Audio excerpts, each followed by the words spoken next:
ഞാനിപ്പോൾ നിൽക്കുന്നത് ഹരിപ്പാടാണ്. ഇന്ന് രാവിലെ ഇന്നലെയുമൊക്കെ ആയിട്ടാണ് നമ്മൾ ഈ ദാരുണമായിട്ടുള്ള ഇത്രയും വലിയൊരു സംഭവം നമ്മുടെ ശ്രദ്ധയിൽപ്പെട്ടത്. അതായത് ഡയാലിസിസ് യൂണിറ്റിൽ ആരോഗ്യം നിലനിർത്താനും രോഗം മാറ്റാനും ജീവിതത്തിലേക്ക് തിരിച്ചു വരാനും വേണ്ടി വരുന്ന രോഗികളെ മരണത്തിലേക്ക് കൈപ്പിടിച്ച് നടത്തുന്ന സാഹചര്യമാണ് ഈ ഹരിപ്പാട് ഹോസ്പിറ്റലിൽ ഉണ്ടായത് എന്നുള്ളത് പുറം ലോകം തിരിച്ചറിഞ്ഞു കഴിഞ്ഞിരിക്കുകയാണ്. ഇത് ഏറ്റവും അപലപനീയവും വളരെ വലിയ ഒരു സബ്ജക്റ്റാണ് നടന്നിട്ടുള്ളത്. കാരണം സർക്കാർ ആശുപത്രികളിൽ കഴിവും പ്രാപ്തിയുമുള്ള ഡോക്ടർമാർ തന്നെയാണ് ചാർജ് എടുക്കുന്നതും അവർ രോഗികളെ നോക്കാൻ വേണ്ടിയിട്ട് തയ്യാറാവുന്നതും. എന്നാൽ അവരെ പരിശോധിക്കാനും ഡോക്ടർ രോഗികളെ പരിശോധിക്കുന്നത് മാത്രമേ ഇപ്പൊ സർക്കാർ ആശുപത്രികളിൽ നടക്കുന്നുള്ളൂ.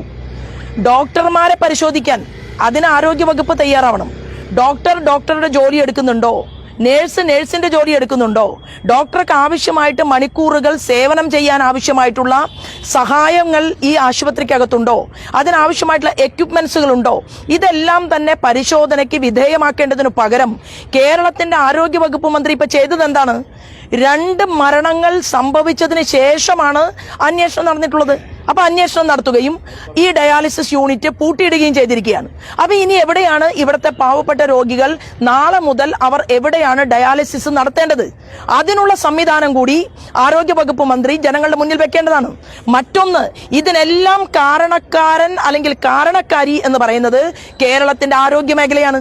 ഈ ആരോഗ്യ മേഖല പൊതുജനങ്ങൾക്ക് അപ്രാപ്യമാക്കിക്കൊണ്ട് അവരെ സ്വകാര്യ ആശുപത്രിയിലേക്ക് കൈപ്പിടിച്ചു നടത്താൻ വേണ്ടിയിട്ടാണ് തന്ത്രപൂർവ്വം കേരളത്തിൽ ആരോഗ്യ മേഖലയിൽ ഇവിടത്തെ വകുപ്പ് മന്ത്രിയും അതുപോലെ തന്നെ വകുപ്പ് മന്ത്രി ഭയപ്പെടുന്ന കേരളത്തിന്റെ മുഖ്യമന്ത്രിയും കൂടി നടപടിക്രമങ്ങൾ രൂപീകരിച്ചിട്ടുള്ളത്.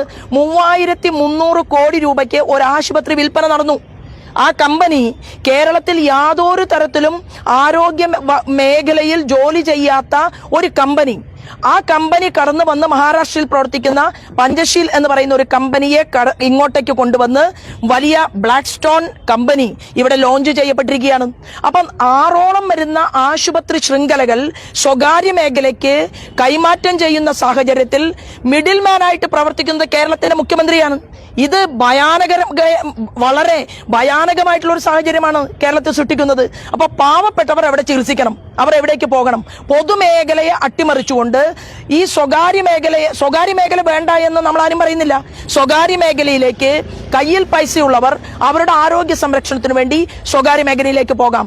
എന്നാൽ കയ്യിൽ നയാ പൈസ ഇല്ലാത്ത, ജീവിക്കാൻ ഗതിയില്ലാത്ത പാവങ്ങൾക്ക് ആശ്രയ കേന്ദ്രമായിട്ടുള്ള ഈ ആശുപത്രികളെ നിലനിർത്തിക്കൊണ്ടായിരിക്കണം സ്വകാര്യ മേഖലയുടെ മുന്നേറ്റം എന്നുള്ളതാണ്.